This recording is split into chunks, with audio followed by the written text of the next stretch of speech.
I'm going to be showing you how I do my touch-ups for my Goddess box braids.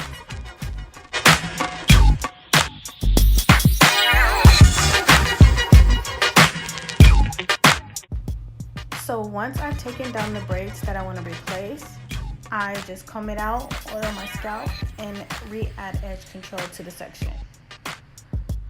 And then I take out fresh hair.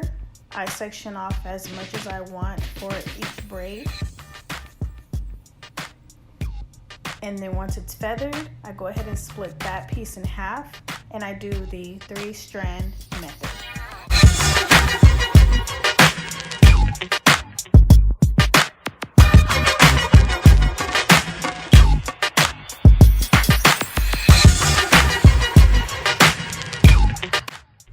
And now I just rebraid that section.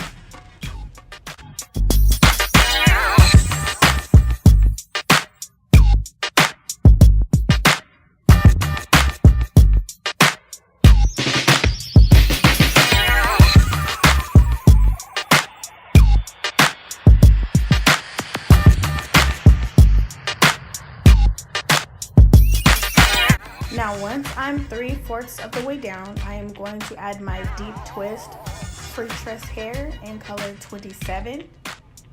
And when you're adding extra hair to the end of the braid, you're going to want to not disturb the braid pattern.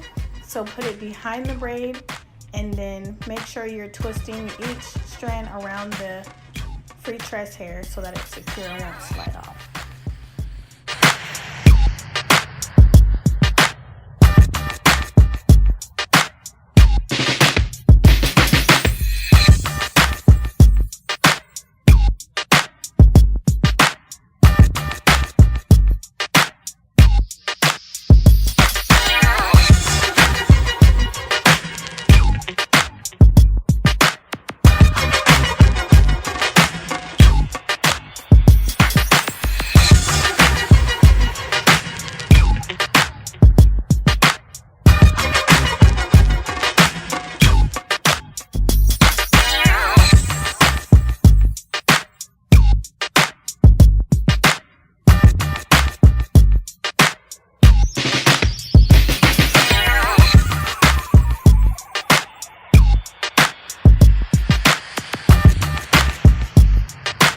And now for maintenance purposes, I use conditioner and water to spray on the free tress hair, because if you don't, being that it's synthetic hair, it will dry out and tingle and it'll start to knot up. So just use some regular conditioner, water, spray it on there, smooth it out, and you're good to go.